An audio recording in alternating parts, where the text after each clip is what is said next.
All right, let's get into it. You are doing a sideline banded abduction raise. So you're gonna need just a mini band for this one, and I recommend starting light and working your way up as needed. However, because we are working the abductors and the outer glutes, they are a small muscle group that very often gets ignored or dismissed, so they're probably gonna need some light work to start. So grab your mini band and place it around your ankles. We're gonna start on one side, and then of course, what you do on one side, you must do to the other.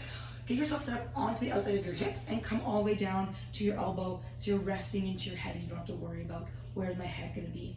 Now, I like to, when I'm doing a new move like this, plant my hands up onto the muscle group that I'm supposed to be working. So outer glutes, I wanna be able to feel that muscle activate and be able to go, oh, okay, yes, I got it figured out. So I would encourage that. If not, you can use your hand for a little bit more stability.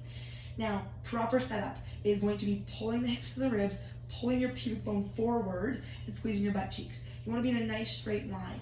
If your balance is off, bend your bottom knee just slightly so that you have a little bit of stability, but you should be okay. Just do what you need to do. Watch those hips don't pop back though, because that's going to lose out on a lot of core and glute activation. Now, from here, you're gonna be lifting the leg up towards the ceiling, reaching to the outside of the ankle bone, and then coming back down. You should feel this hopefully activate right through the outer glutes. The longer you go in your movement, whether that's reps or time, the more you're gonna feel it. Now, let's talk about some things that you want to avoid in this movement pattern. A few things that happen. Number one is that bum popping back like I talked about, just to create more balance and stability. Remember, we're trying to find the balance on the outside of that hip while creating movement in the lower body. The next thing that I see happen all the time is external rotation. So as you go to lift, your leg externally rotates and your toes come up towards the ceiling and you come back down. There are many reasons for this. One is your ego. And now I say ego meaning the brain instead of your body doing the work. The brain thinking, let's make this bigger because it's not a big move. The brain thinking, let's make it bigger, so let's go as big as we can go, yeah?